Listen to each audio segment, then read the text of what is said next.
যত বাধাই আসুক আগামী ৭ নভেম্বর শান্তিপূর্ণভাবে বিপ্লব ও সংহতি দিবস পালন করবে বিএনপি।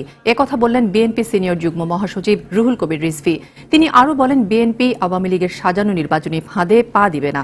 বিকেলে জাতীয়তাবাদী যুবদলের ৩৮তম প্রতিষ্ঠাবার্ষিকী উপলক্ষে জাতীয় প্রেস ক্লাবে আলোচনা সভায় এমন মন্তব্য করেন তিনি। আমরা শান্তির প্রতীক জলপাইয়ের পাতা নিয়ে, জলপাইয়ের ডাল নিয়ে আমরা মুক্ত কণ্ঠে গান গাইতে গাইতে ৭ই নভেম্বরের সরোয়ার্দীর উদ্যানে গিয়ে আমরা উপস্থিত হব। ওরা যদি বলে নির্বাচন হবে, বুঝতে পারবেন যে ওইটা নির্বাচন হবে না, ওইটা হবে এইচটি ইমাম মার্কা নির্বাচন, যে নির্বাচনে যুবলীগ ছাত্রলীগের ক্যাডাররা অস্ত্র নিয়ে থাকবে এবং নির্বাচনের তারপরেও যদি ফলাফল বিএনপির পক্ষে আসে, নির্বাচন কমিশন কাজী রকিব মার্কা কোনো লোক থাকবে, তারা ঘোষণা দিবে আওয়ামী লীগে জিতবে।